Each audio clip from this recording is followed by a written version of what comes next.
Nothing more to tell. Chapter 8. Trip. Who would do this? Charlotte demands at lunch, brandishing her phone like an accusation. How dare they? It's obscene. It's a stupid joke, Shane says. He leans back in his chair and puts an arm around Charlotte's shoulders, but for once she's too distracted to melt into him. The whole portrait thing has everything riled up. Well, they should make up their minds, Charlotte says tightly. Do they hate Mr. Larkin, or do they hate us? Hate us. If we're murderers, then you can't have it both ways, right? Stop acting like this is supposed to make sense, I say, hoping that it's not as nonchalant as Shane. If Charlotte knew how much that text freaked me out, she'd only spiral more. Besides, I started feeling better, less targeted anyways, when I realized Shane and Charlotte got one too. I hate being falsely accused. Charlotte flings her phone onto the table and folds her arm tightly across her chest. It brings back memories. Shane and I both blink at her, confused, until she says, Hello, the class trip money? People said I was a thief. No one ever actually believed that, Shane reassures her. Charlotte looks more ready to argue her point, so I quickly change the subject. I wonder how whoever sent this got our numbers, I say. Shane shrugs. School directory. The office has them. Wouldn't be hard. So it's somebody here, Charlotte says, her eyes narrowing as they flick across the cafeteria. One of the dregs, probably. Come on, Charlotte, don't jump onto that train, I say. The term dregs makes me uncomfortable. And not only because the guy who started it, Colin Joffrey, lives 2 blocks away from me in Sturgis.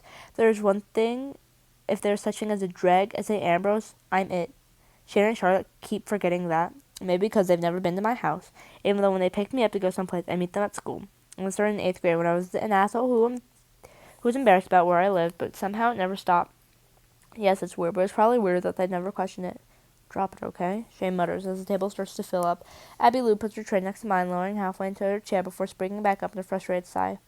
Ugh, I forgot to get a drink, she says. Anyone need anything else? Could you find me another apple? Charlotte says, frowning at the one on her tray. This one has a bruise. It looked fine to me, but Charlotte is like that fairy tale about the princess and the pea, always pointing out little flaws that nobody else notices. Sure, Abby says, twisting her dark, shiny ponytail over one shoulder. Trip? I'm good, thanks, I say. Charlotte watches Abby walk away before turning to me with a knowing smile. She's into you, she says. I snort. You say that about everyone. Can I help it if everyone is into you? Charlotte asks, flipping her hair over her shoulders. The "except me" is implied, for the moment at least. The murderer text needed to be forgotten. And you need a girlfriend. You've been single for way too long. Nobody needs a girlfriend, Shane says, earning a hard look from Charlotte. I just mean, leave the guy alone, babe. Tripp can get plenty of action if he wants it. Don't be a Neanderthal, Charlotte huffs, scanning the table around us. She adds, her expression turning thoughtful. Breen Gallagher got pretty, didn't she? I don't follow her gaze. It's funny how Charlotte is the hottest girl in the school, but if she had to say why, you'd be stuck, because even though she's a total package, there's nothing about her that stands out. Not to me, anyways. With Bryn, on the other hand, everything stands out. The green eyes, the light dusting of freckles, the coppery hair. But noticing that feels like a bad idea, so I act like I didn't hear Charlotte and say, Here comes Abby with your apple.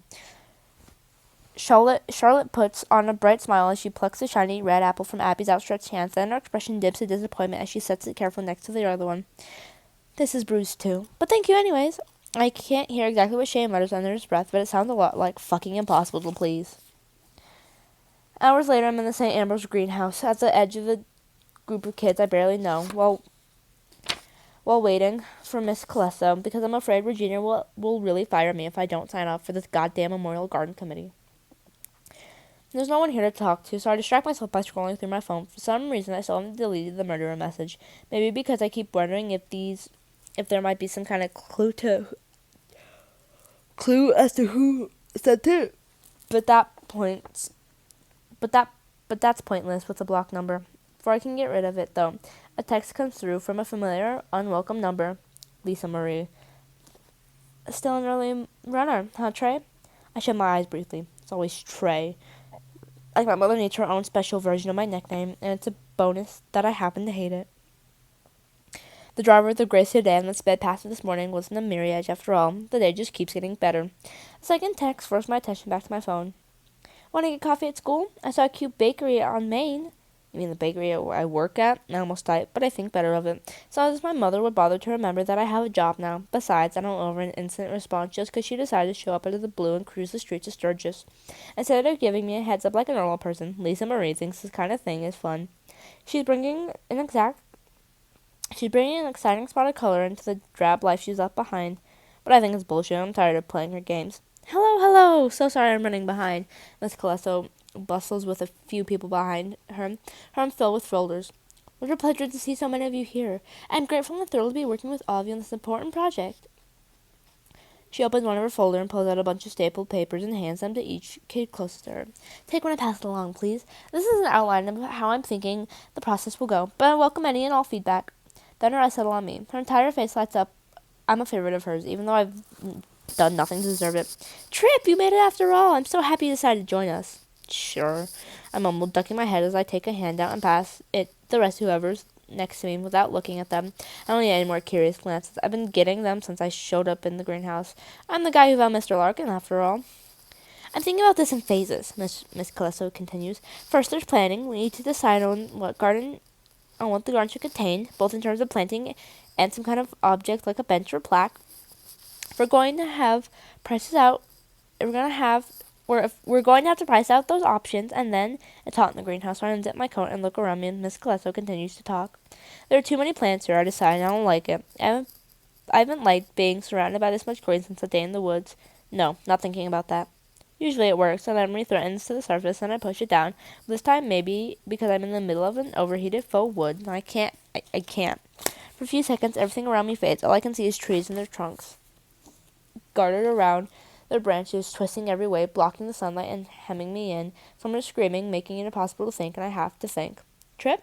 I blink until my vision clears. Miss Calesso is staring at me, which probably means everyone else is too. Did you hear me? Are you okay with heading up that subcommittee? Fuck, what subcommittee? What have I got myself into? Should I just accept that Marina Zielinski is getting the Kendrick Scholarship and not me? And then I can leave this leafy hellscape and never come back? So for the part where Regina would either fire me or kill me. Possibly both. Yeah, I guess. I mumbled, dropping my eyes back to my handout. The words from in front of me impossible to read. Wonderful. Miss Calesso says, you and your co-chair will make a great team. Co-chair? Miss Calesso was smiling at someone to my left, the person I shoved the handout towards without a glance a few minutes ago. I look and now find myself staring into Bryn Gallagher's green eyes. Hi, partner, she says.